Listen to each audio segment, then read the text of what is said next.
Well, tonight, another punch in the gut for the South African economy. The third quarter has seen the gross domestic product, GDP, contract by 0.6%, according to new data released by Stats SA. It's indicated that some of the contributing factors are a decrease in growth in mining, manufacturing and agriculture. We've heard that before, haven't we? Economic analyst, commentator Madi Letswane joins us now to I hope give us a clearer understanding of what all of this means. Help me and help our viewers. I'm baffled. Last time, we saw a growth of around 3.2%. That nosedives to 0.6%. What's happening quarter on quarter? Yeah, I think, Jeremy, that's the picture that you've pretty much painted. On a quarter on quarter, it's also a very dismal number. I think it came in around about 0.1 on a quarter on quarter. The situation here is that we've had a very dismal start to 2019. We had that big decline in the first quarter. And then if you're coming off such a low base in the first quarter, to register 3.9, it's not rocket science. You are going to be able to do that quite easily. But what's behind the gradual erosion, though? Look, the erosion you've mentioned, the mining is under a lot of pressure. You've got the manufacturing, which is also under severe pressure. And then you've got agriculture, which has been in a decline for the past 5 quarters. And, you look at the mining and manufacturing, you say, what's going on there?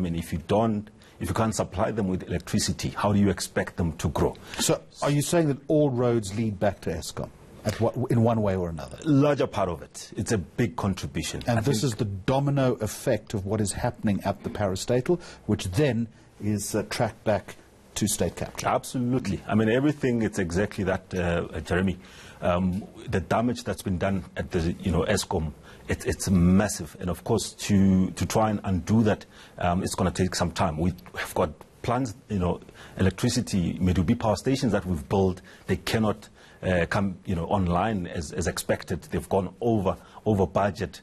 That's just massive amount of mismanagement there. That's really been the big factor there. And of course, all these negatives that are coming through are coming from that particular angle.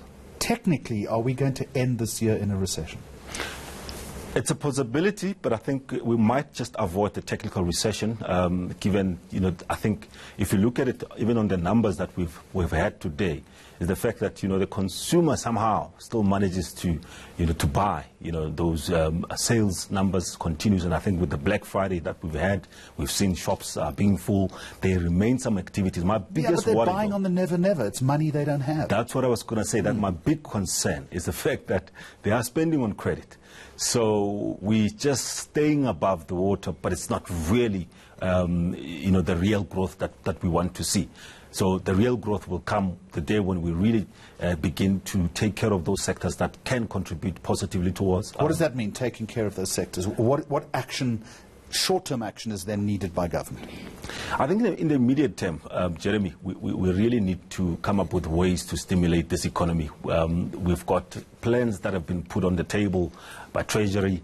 The problem is we don't seem to be having such a cohesion and buying in. We plan and we don't implement. That's been our biggest problem as a country. The fact that we've got such beautiful plans, but we don't implement them. So if you were given the job of finance minister tonight, what would you do? I would personally, go and implement, some of those plans that is put forward. The state-owned enterprises, Eskom itself, they've been talking about splitting it into 3. Has it been done? It hasn't been done, and it doesn't appear. What would you do with SAA?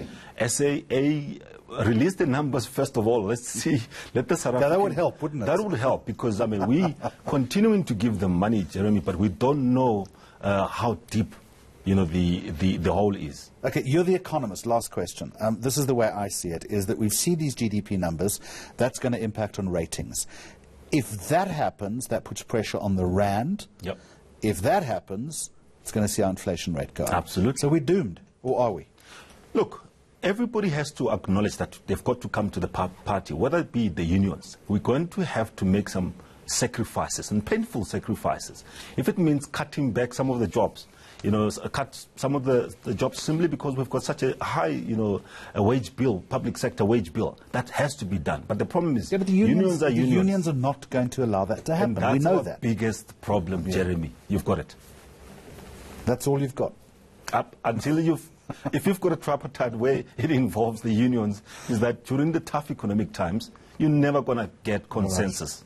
Okay, Madi Latswani, thank you very much indeed. I said at the beginning, give us a clearer understanding of what all of this means. You have, but it's not a very clear and good picture, is it? Thank you very much for joining us.